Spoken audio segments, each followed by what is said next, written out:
Muito boa tarde para você que está na companhia conosco, você que está nos canais digitais, você que está nos acompanhando através da RVFM 104.9 e nós estamos aqui em mais um dia com um convidado especial. Estou aqui com o Cristiano Caporeso, que é vereador e que vai compartilhar conosco nessa tarde. Muito bom ter você aqui, Cristiano. É um prazer recebê-lo e esteja com os nossos microfones disponíveis para que você possa falar ao seu público, aos nossos ouvintes e participar aqui conosco nesta tarde.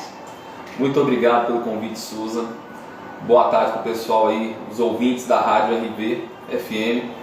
Fico muito feliz de poder participar aqui hoje com vocês e estou aberto a qualquer pergunta que você possa fazer. Tá que bom, muito bom. E eu também fico muito feliz, satisfeito em ter você aqui conosco no nosso estúdio.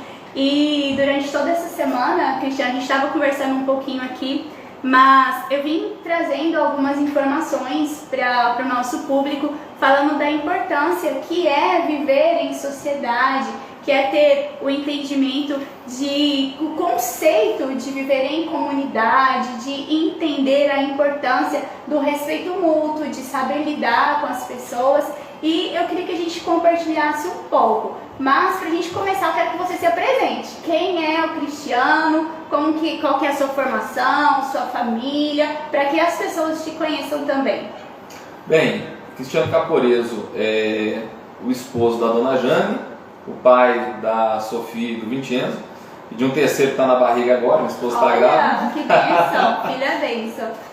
Sou policial militar, sou formado em Direito, né? Passei no exame da ordem, nunca exerci porque como policial militar a gente não pode advogar, né? Eu saí agora da polícia para assumir como vereador aqui em Uberlândia e também não estou tendo tempo para militar na advocacia. Sou imigrante nordestino, do sertão do Rio Grande do Norte, uma região chamada Seridó. Recebia Bolsa Família, né? Tem origem muito pobre, recebia o PET, que é o Programa de Erradicação do Trabalho Infantil.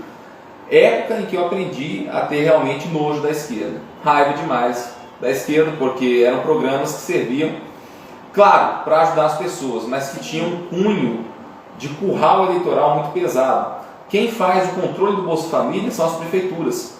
Em época de campanha, imagina uma região onde a base da economia é a agricultura, não é uma região industrializada, e vem aí uns 6, 7 anos de seca. A seca não é a ausência de chuva, é chuva que não dá para o plantio. Em épocas assim, o prefeito chegava na porta de cada um dos eleitores, batia lá e falava: você vai votar em mim? Você falava: não, eu não vou. Se eu for reeleito, então eu vou cortar o teu benefício. E é uma assim realidade que funciona, exatamente. Não é só em um lugar, né? Infelizmente nós sabemos que isso mantém a estrutura de poder em muitos outros locais. Não sou o contrário a esse tipo de assistência, porque eu sei que as pessoas precisam, tanto que eu precisei. Agora não pode ser algo perpétuo, não pode ser algo que vai durar por tempo indeterminado. É importante que exista uma maneira de conduzir a pessoa para uma independência financeira, porque não é certo manter o povo nas mãos do Estado para tudo. Entendi. E pelo que a gente conhece, a gente vê um pouquinho do seu trabalho, até mesmo daquilo que você fala nas redes sociais. Hoje você tem um posicionamento totalmente patriota. Já está escrito lá. Entendo. Brasil acima de tudo. É isso, mas assim, não é o foco do nosso dia, mas é importante a gente ter um posicionamento e, é claro, olhar para a cidade, para a região, para o país, pensando em renovo, pensando em avanço. E eu vejo dessa forma também. Acredito que a gente tem que mudar um pouquinho daquilo que vinha aí de tantos anos para algo novo e que com certeza vai contribuir, né, para todo cidadão brasileiro. Muito bom. Cristiano, e você comentou então, você foi policial militar, trabalha... Sou policial militar, policial, só não estou nativa mais. Você tem, como que funciona? É uma licença? Não, eu sou reformado. Se você tiver até 10 anos de polícia, caso venha a ser eleito para um cargo eletivo, você é mandado embora. Se você tiver mais de 10 anos, você reforma, proporcionalmente. Entendi. Caso você não continue na carreira política, você pode voltar? Não, não posso mais. Ah, entendi. Então, no caso, sou cabo da Polícia Militar e vou continuar assim pro resto da vida. Entendi. E falando um pouquinho então dessa experiência com a segurança e daquilo que você viu até mesmo nas ruas, hoje a gente sabe que a violência é algo assim que parece que está explodindo aos cantos, né? Então, e a gente teve agora nessa semana, no domingo, né? Teve aí um movimento todo em relação àquele acontecimento, vamos colocar assim, lá em Varginha, né? Onde os criminosos foram mortos e muita gente ficou achando que estava errado, né? Mas o que você fala, o que você enxerga, qual que é a sua experiência em relação à segurança e quais são, digamos, as necessidades que você vê hoje para a nossa nação? Olha, ser policial militar é algo que interferiu muito na minha visão política da realidade. Existem estudiosos das mais diversas áreas, né? Principalmente do marxismo cultural, que eles têm uma opção na vida deles, quando eles são apresentados aquelas ideias. Por exemplo, Karl Marx, ele escreveu que a família é um mero preconceito burguês, sobre o qual se constrói toda uma sociedade presumidamente opressora.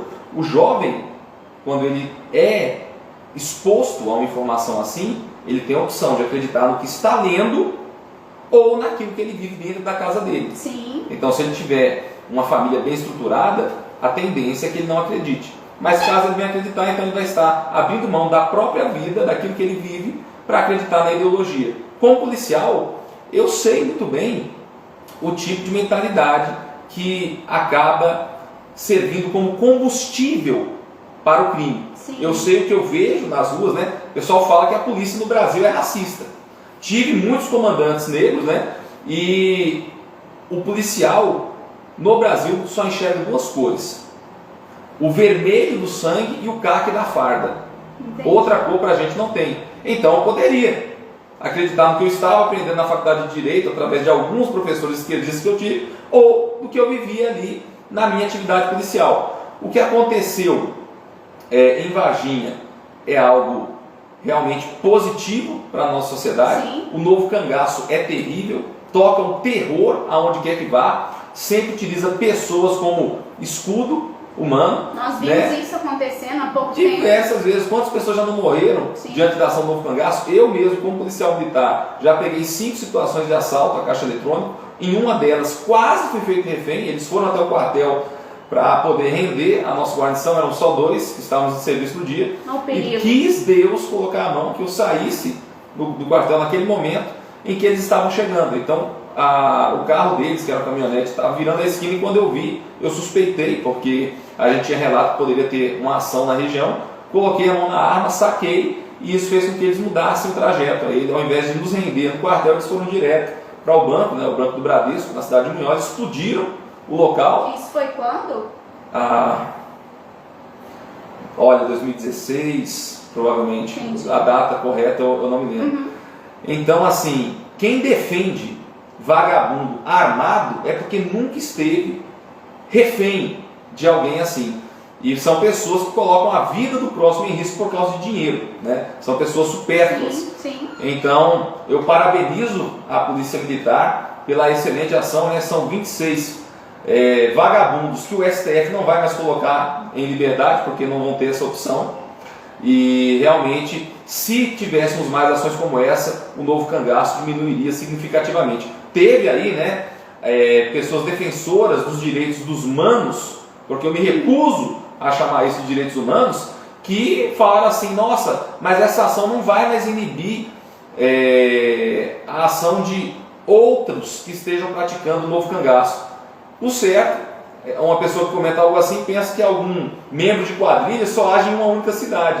Não, É claro que não. A gente viu, inclusive, na investigação, a quantidade de crimes que eles poderiam estar envolvidos, inclusive aqui do lado, em Uberaba. Exatamente, Então, é muito importante lembrar disso.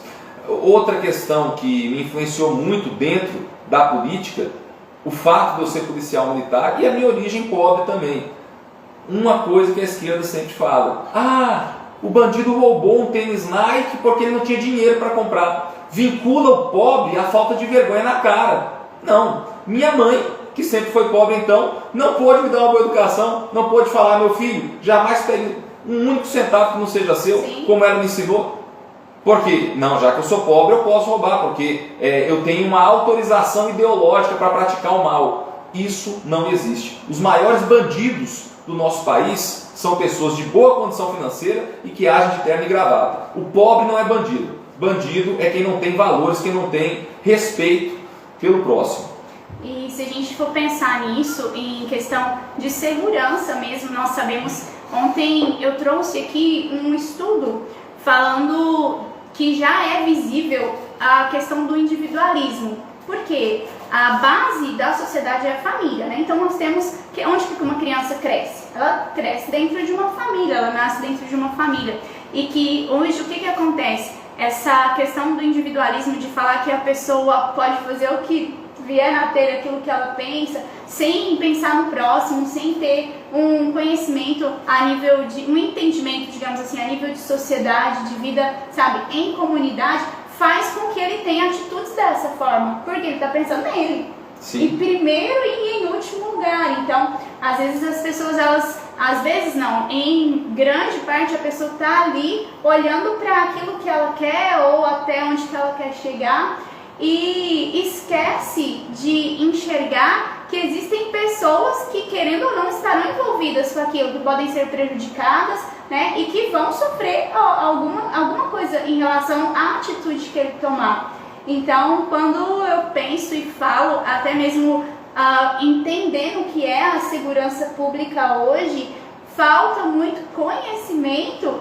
dentro das casas, né? Então, dentro da formação do ser humano, que começa na infância, né? Então, a criança ali, nos seus primeiros anos, ela tem uma formação, e a partir daquilo é que ela vai ter um posicionamento quando, né, tiver uma maioridade, enfim. E nós sabemos que hoje a criminalidade começa bem cedo, né? Então tem meninos, crianças que infelizmente estão se envolvendo com isso.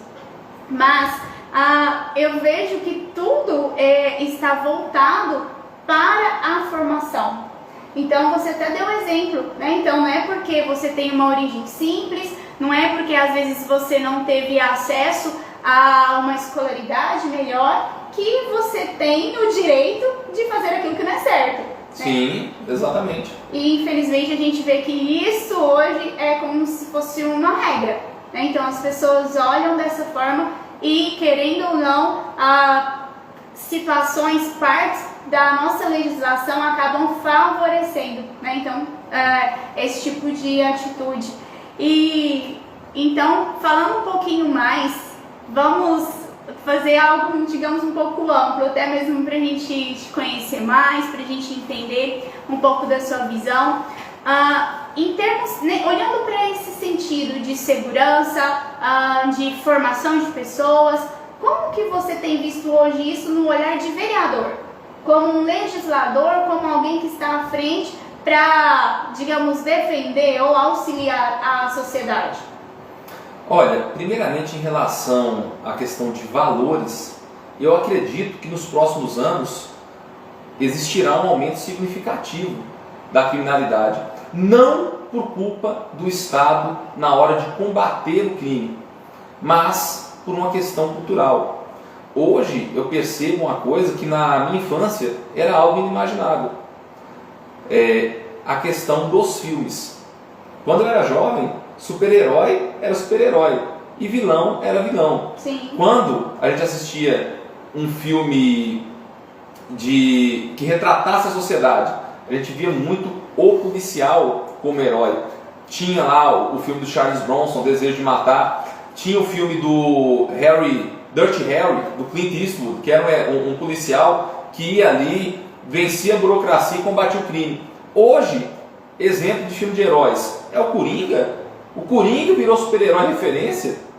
Tem lá Aves de Rapina, que também são as vilãs do universo de si, ganhando destaque. Sim. Tudo isso trabalha no imaginário infantil. É lamentável, mas a quantidade de filme exaltando a bandidagem é algo extremamente preocupante. Filme de ladrão, de assaltante a banco é o que mais existe hoje. Sim. Difícil é sair um filme policial realmente bom. Então, por que esse trabalho no imaginário de bandidolatria, de tratar o bandido como alguém que merece respeito, que está lutando por alguma coisa que seria positiva e não por um egoísmo próprio, principalmente por algo extremamente materialista como dinheiro, né? Não me leve a mal. Quem não gosta de dinheiro? Dinheiro traz muitas coisas boas. Agora, você colocar a vida de um ser humano em risco para conseguir dinheiro é algo inaceitável. E aí sim, existe a necessidade de um repúdio por parte do meio artístico e também da classe política, né? Agora, politicamente falando, eu me preocupo muito com a posição de uma ala radical de extrema esquerda, e para mim toda esquerda é extrema, nos meios políticos, em defesa e exaltação da bandidagem. Pessoas que falam coisas como que eu falei mais cedo aqui, né? Ai, ele só furtou, ele só roubou porque não tinha dinheiro. Sempre tentando justificar o mal. Olha, qualquer bandido, se você for conversar com ele, vai ter 1001 explicações para dizer: ai não, eu fiz isso porque eu passei por muita dificuldade, abusaram de mim quando eu era criança, eu acabei ficando revoltado. Ele vai ser sempre uma vítima. Até mesmo aquela criminosa abjeta da Suzane von Richthofen, que matou os próprios pais. Agora tem série na Netflix exaltando a pessoa dela. Foi fazer faculdade, teve professor que recebeu ela com uma salva de palmas. Eu fico imaginando o que é isso. Nossa, você matou seus pais? Incrível! Então assim, que porcaria que está acontecendo em nossa sociedade. Foge daquilo que a gente entende como base. Exatamente, exatamente. E é interessante isso, Cristiane, porque até mesmo nesse estudo que eu trouxe aqui, ele fala sobre isso. Porque se você tira, vamos colocar assim, se você muda as bases ou as estruturas de uma sociedade, o que acontece? Ela pode se desmoronar. Lógico. E aos poucos a gente tem visto isso acontecendo. Por quê? Porque cultura, né? Então nós temos visto aí, você acabou de dar um exemplo, a cultura hoje, ela não foca naquilo que é base, naquilo que ensina, naquilo que instrui. Pelo contrário, ela mostra um jeito mais fácil de conseguir as coisas e as pessoas, elas brilham os olhos para aquilo, porque é o que elas estão vendo. E eu vejo que há sim uma mudança que é mais do que necessária nesse sentido, né, em relação à cultura e aquilo que está sendo entregue, né, sendo mostrado para os nossos pequenos, porque se você for pegar esse tipo de filme, você vê que a censura está lá embaixo, então todo mundo tem acesso ali, né, sem contar que às vezes nem isso é respeitado, mas nós precisamos entender que existe um tempo para mudança, sabe? E eu creio que nós estamos nesse momento. Sim. Se não nos posicionarmos, se não enxergarmos essa necessidade, e eu vejo isso, igual você falando, as pessoas fazem pelo dinheiro, por ter um retorno financeiro, para conquistar algo, e esquece que não é só ela no mundo. Sim. Então é o conceito do individualismo. E outro fator é a quantidade de pessoas que acabam adquirindo doenças psicossomáticas e ficam depressivos e isso e aquilo outro, e tem um ou outro sintoma. E assim, que sociedade é essa que a gente vai ter daqui 20 anos? Exatamente. Se olharmos para aquilo que a gente enxerga hoje. Não, mas essa questão das doenças psicológicas, nunca na história humana a sociedade teve uma quantidade tão grande de pessoas enfrentando problemas de depressão, problema de ansiedade. E por que isso está acontecendo? Eu sei a razão. Isso se chama hedonismo. As pessoas hoje procuram a felicidade onde ela não está, que é nos meros prazeres. Ah, eu tenho que ter muito dinheiro. Ah, eu tenho que ter muitas mulheres. Eu tenho que fazer muito churrasco, beber muito. Aqui, novamente, dinheiro é bom, mulher é bom também, eu sou hétero. Churrasco é bom, gosto de beber uma cervejinha, mas a felicidade não está nessas coisas. Quem procura a felicidade nos prazeres efêmeros vai acabar se frustrando e vai ter problema psicológico mesmo. Sim. A felicidade está nas coisas simples da vida, está na família. está na adoração a Deus, está na capacidade de observar o pôr do sol e falar: meu Deus, como a criação divina é maravilhosa. Alguém que não se alegra diante da contemplação, por exemplo, da obra divina, da natureza, dificilmente vai se alegrar com outra coisa. Eu costumo falar o seguinte, que se alguém pudesse entrar dentro da minha casa e me ver sentadão lá no sofá, fazendo nada, olhando os meus filhos brincarem, vai perceber um pequeno sorriso no canto da minha boca. Aquilo ali é felicidade. Sim, agora, assim. é por isso também que existe um ataque tão grande contra a família hoje. E se você quebra a família, você quebra a base da sociedade. Exatamente. É lógico que isso também conduz a muitos problemas psicológicos, a uma grande felicidade e ao domínio da população. Porque não existe uma aplicação melhor do que aquela máxima: dividir para conquistar, do que dividir a família, do que dividir a célula mais sagrada da sociedade. É interessante você falar isso, porque nós sabemos que hoje o Brasil ele tem sim uma base cristã. Não só o Brasil, mas inúmeros outros países. A legislação em si é formada com base naquilo que a Bíblia traz, né? Então ela inspira, digamos, as constituições. E querendo ou não, isso que você trouxe aqui para nós é algo que nós estamos vivendo.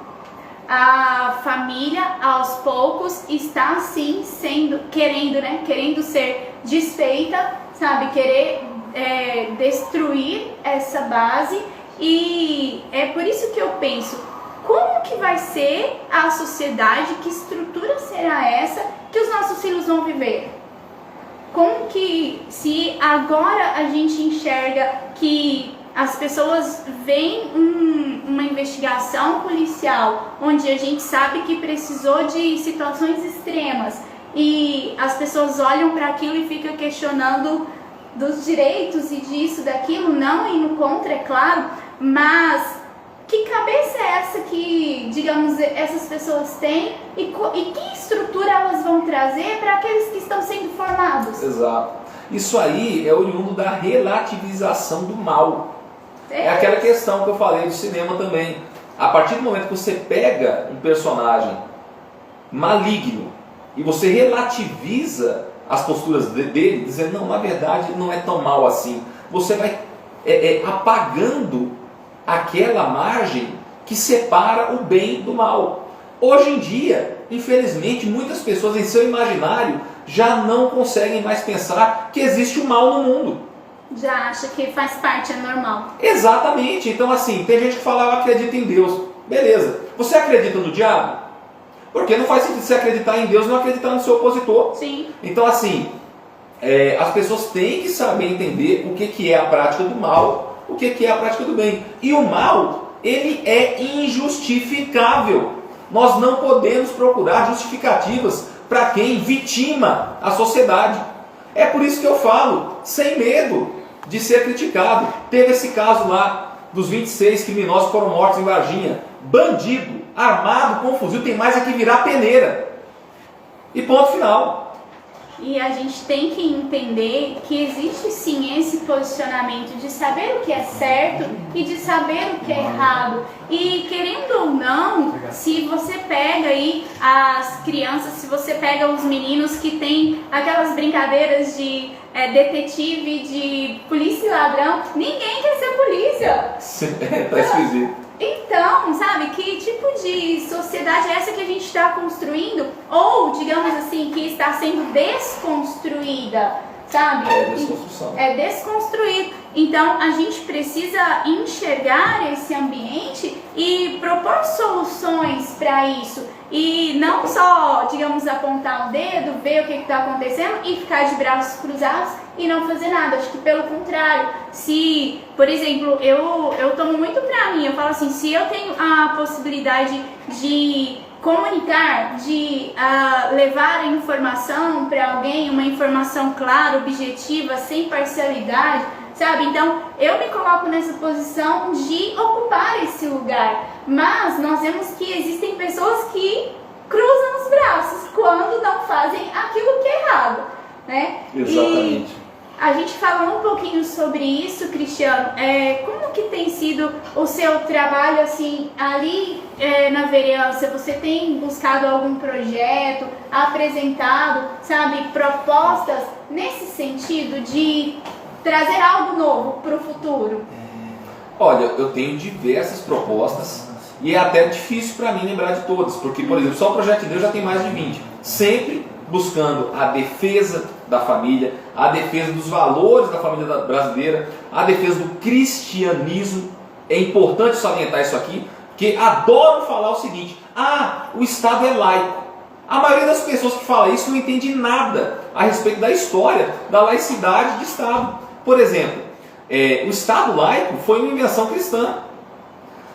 Mas, recentemente, de Thomas Jefferson, um dos Founding Fathers dos Estados Unidos, que percebeu que existia uma distinção entre diferentes ramos do protestantismo. Ele era anglicano, o governo norte-americano só contratava inicialmente pessoas da igreja anglicana. E, por exemplo, se o cara fosse da igreja batista, ele não podia ser contratado. Havia uma separação. Então ele falou, é errado essa distinção entre cristãos.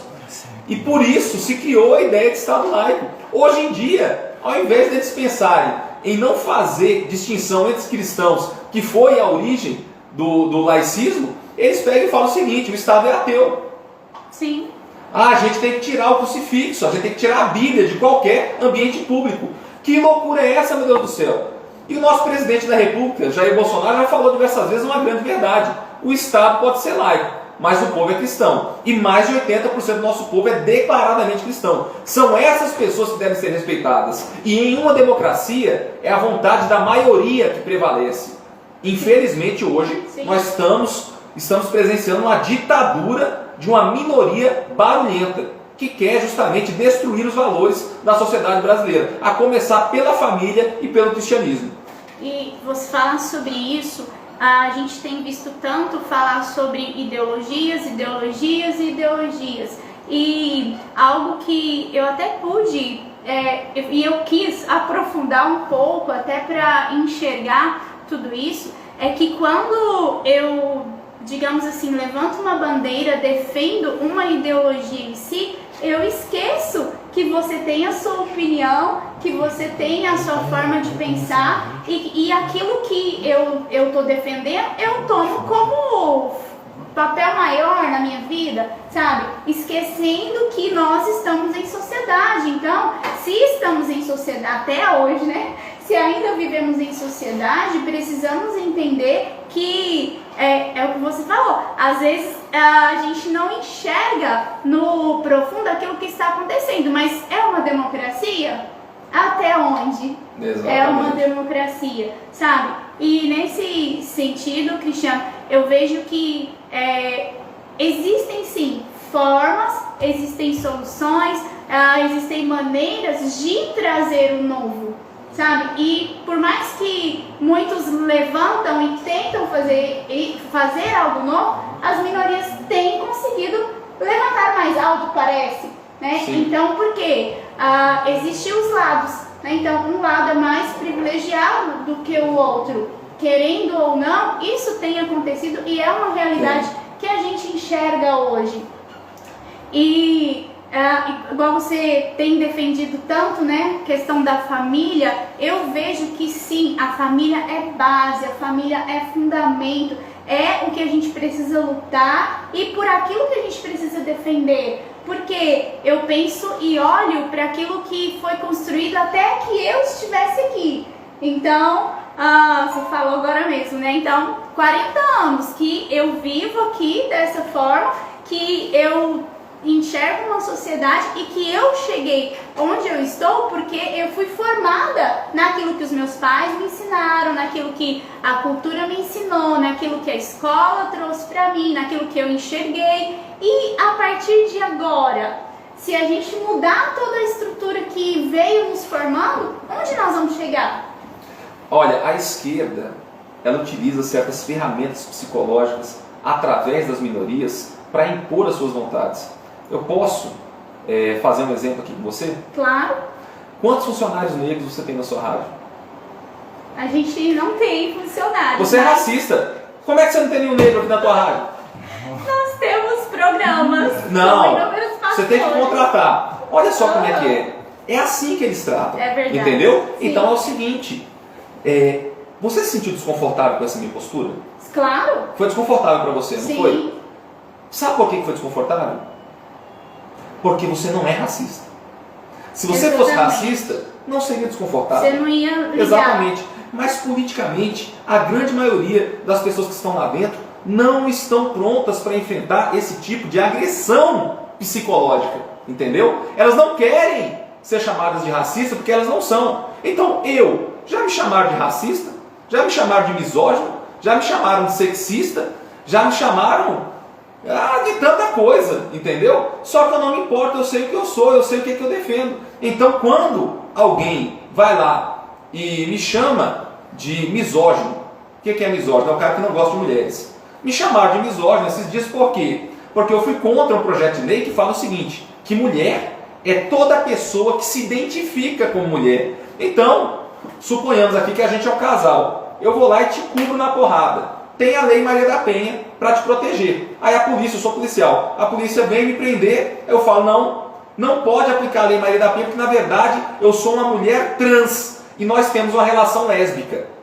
Eu tenho que concordar com essa loucura? Será que é tão difícil perceber que isso aí não faz o menor sentido? Eu tenho que chegar lá no tribuna e falar a verdade. Falar o seguinte, gente, esse esquerdista aqui, que diz defender as mulheres, está utilizando as mulheres para aprovar algo que é completamente contrário ao sexo feminino, que é o exato oposto do que diz defender. Eu tenho que ter a coragem de me levantar e fazer isso. Mas infelizmente a maioria não tem. Não tem por quê? Porque não é fácil ser hostilizado. Sim. Não é fácil você pegar e defender a coisa certa e uma parcela barulhenta da sociedade apontar o dedo para você e falar, nossa, você é radical.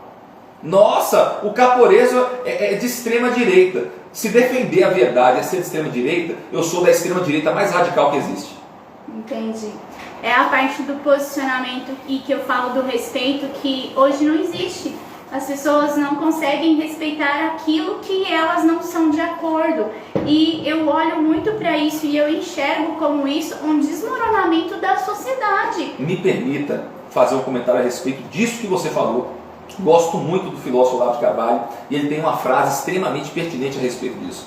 Quem não sabe, quem respeita o desprezível, desrespeita o respeitável. Hoje, eu escuto muito o seguinte, você tem que respeitar a minha opinião. Não, eu não tenho que respeitar a tua opinião.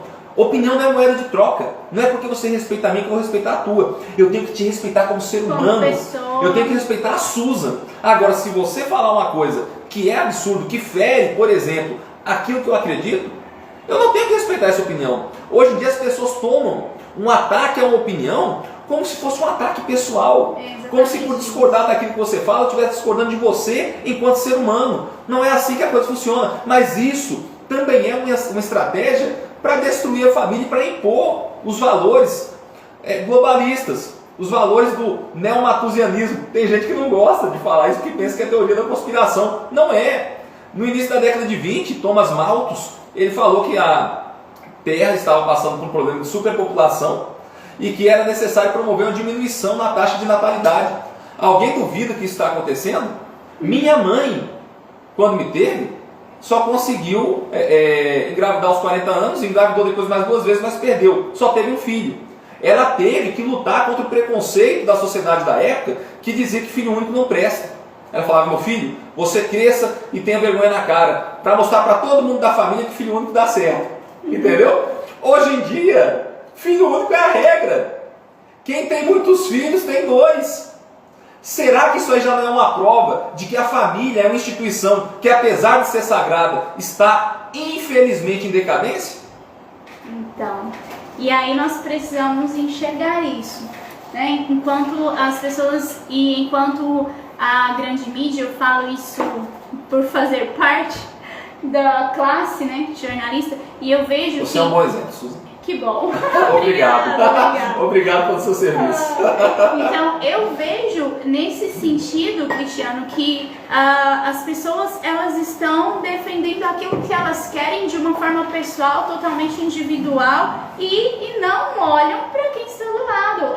Tomam, é o que você acabou de dizer, é um exemplo clássico, tomam a opinião como uma agressão, sabe? Exato. E esquecem que antes da opinião está uma pessoa ali, está um cidadão, está um ser humano, sabe? E eu vejo, é isso que a gente precisa entender, que a sociedade, a Uberlândia, o Brasil, precisa entender que existem bases que precisam ser mantidas. E se a gente conseguir caminhar dessa forma e respeitando, independente da opinião política, da ideologia, daquilo que a pessoa pensa, eu acho que o principal e o primeiro ponto que nós temos que ter é o respeito mútuo de cidadão, sabe, de ser humano, de viver debaixo de uma legislação, debaixo, sabe, daquilo que rege um país e caminhar, buscar um avanço e não tentar regredir aquilo que já foi construído até hoje. Penso muito nisso e acredito que aquilo que foi construído e que deu certo, por que a gente tem que mudar? Diz que time que tá dando certo a gente não mexe? Exatamente. É isso aí. Então a gente precisa enxergar se estamos hoje aqui, digamos assim, 2021 no Brasil, da forma como estamos, diante de tudo aquilo que foi feito, de tudo aquilo que foi construído, nós precisamos enxergar. Será que precisamos mudar tudo? Exatamente. Será que chegamos num momento onde nada deu certo e agora a gente vamos destruir tudo e fazer de novo? Sabe? Então eu vejo que precisamos enxergar dessa forma. Essa ideia de destruir o que existe para construir algo novo é uma das ideias mais imbecis e mais revolucionárias, o significado mais originário do termo. Porque no altar dessa destruição vão morrer também as coisas boas, Sim. toda a sabedoria agregada ao decorrer do tempo. Sim. Não, se a gente quer construir uma sociedade realmente positiva, resgatando os nossos valores, a gente precisa olhar para o passado, a gente precisa olhar para aquilo que deu certo e separar daquilo que deu errado. Só que esse tipo de ação é uma ação muito mais demorada e que não satisfaz as pessoas preguiçosas e imediatistas, que realmente acreditam que o caminho seria destruir e começar de novo. Como se ao fazer isso ele pudesse destruir também a má influência de pessoas que não querem o bem da sociedade. Verdade, isso é muito certo. Então a gente tem que enxergar isso, tem que saber nos posicionar em relação a isso e buscar construir diante daquilo que nos formou. Sim. Eu acho que são bases e as bases a gente sempre precisa manter, sabe? E eu vejo pelo que você falou, um pouquinho que a gente conversou aqui, que essa faz parte de uma das coisas que você defende, né? De termos bases, de firmarmos as bases para avançar. E eu acho que foi muito bom, nossa, e o tempo voa.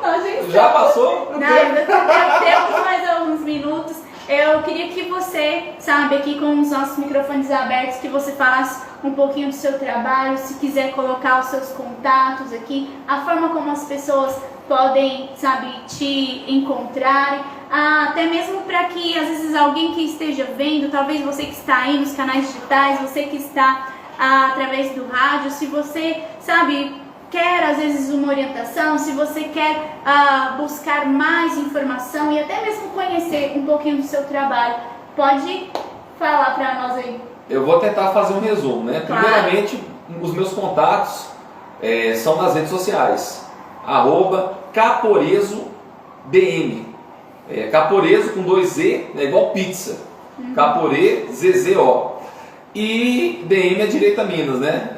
É a abreviatura. Pode colocar também Cristiano Caporezo, aparece, tem canal no Instagram, no Telegram, tem o Facebook, WhatsApp. O WhatsApp do meu gabinete é o 34-9152-8057. 34, que é o prefixo, né? 9152-8057. somos um gabinete extremamente acessível, né? Sempre aberto aí a poder atender a população. Uma parte do meu serviço aqui que eu já fiz para o Uberlândia foi trazer o Colégio Cívico Militar para a cidade. Eu já tenho mais de 20 projetos de lei na defesa do conservadorismo, na defesa dos valores da família, contra as imposições tirânicas impostas pelo Comitê do Desemprego em Uberlândia, que alguns chamam de Comitê do Covid, né? Realmente são pessoas que adotam uma postura servilista em relação às imposições globalistas para o combate ao Covid, né? Então, assim, qualquer coisa que falarem lá fora, eles vão tentar impor aqui dentro, né? Parece também que Uberlândia não tem mais político, porque diversos políticos foram eleitos para representar o povo, né? Sim. Mas quem decide é o comitê. Não tem vereador para decidir, não tem prefeito, não tem porcaria nenhuma. Eu fico impressionado com isso. E agora, uma das minhas principais bandeiras é lutar contra a imposição do passaporte sanitário em Uberlândia, que é um tipo de segregação que cria uma casta de privilegiados, né, os lindos e vacinados, e uma outra casta que é daquelas pessoas que não se vacinaram ou que vacinaram, mas não querem apresentar esse cartão. Sim. Algo nada mais do que justo. Mas, infelizmente, como eu sou cristão, eu acredito que isso também vem para cumprir o que a Bíblia fala, né? Que vai chegar um tempo que, se não tiver a marca da besta, a pessoa não vai conseguir nem comprar, nem vender ou fazer nada. Esse passaporte sanitário pode não ser a marca da besta, mas com certeza é a marca de um besta. Entendo. Cristiano, eu agradeço. Eu acho que o tempo passa muito rápido mesmo. A gente está aqui há quase uma hora conversando. Sim. E acho que a gente pode marcar, sabe, outros momentos. Vamos marcar, sim. Compartilhar, às vezes tiver uma pauta importante, algo que você veja que é de relevância para a gente trazer como comunicação. Então, nós estamos aqui com os canais abertos. Quero aproveitar só para falar mais uma coisa importante do meu trabalho. Através da minha parceria com o deputado federal Júnior Amaral, que é um grande amigo, nós conseguimos trazer quase 2 milhões de investimentos para Uberlândia, para instituições sérias como a APAI, como a ACD, que cuidam de pessoas com deficiência. Diversas outras instituições também foram beneficiadas com os recursos. Hoje mesmo a gente fez uma entrega de 31 capacetes no Corpo de Bombeiros Militar aqui de Uberlândia, né? Nós que somos muito gratos ao serviço que os bombeiros prestam na cidade. Então, assim, eu não poderia deixar de agradecer ao deputado Júnior Amaral por essa parceria com o nosso mandato em Uberlândia. Não, e todos aqueles que contribuem para o avanço da cidade, é preciso a gente informar, porque às vezes a gente vê falando só das coisas ruins. Exatamente. Então precisamos ter um momento para trazer aquilo que é importante, aquilo que é de avanço, aquilo que traz um diferencial para a cidade. E eu também fico muito satisfeito com tudo isso que a gente tem visto acontecer, que existem sim pessoas que estão ali em defesa da cidade, em defesa dos direitos, em defesa da família e a importância que isso é para os dias de hoje. Então, assim, eu agradeço muito, foi um tempo muito legal, foi bom te conhecer pessoalmente e estamos aqui abertos. Pode fazer suas considerações, se quiser deixar um recadinho aí para o pessoal, fica à vontade. Mais uma vez, Susan, muito obrigado. Quero agradecer ao Cláudio também, um grande abraço para ele, pessoa que sempre me acompanha, eu fico muito grato por isso. E dizer ao ouvinte que eu estou à disposição para o que precisarem e que a direita vive em Uberlândia. Você que está no rádio, muito obrigado por nos acompanhar e a live fica salva sim, se você achou interessante, se você gostou de tudo que a gente falou, manda para alguém, às vezes tem alguém esperando, tem alguém que precisa ouvir um pouquinho dessas informações, tem alguém que queira às vezes conhecer um pouco mais do trabalho do Cristiano Caporeso aqui na cidade, então que você também nos ajude nessa divulgação. Muito obrigado por nos acompanhar até esse momento.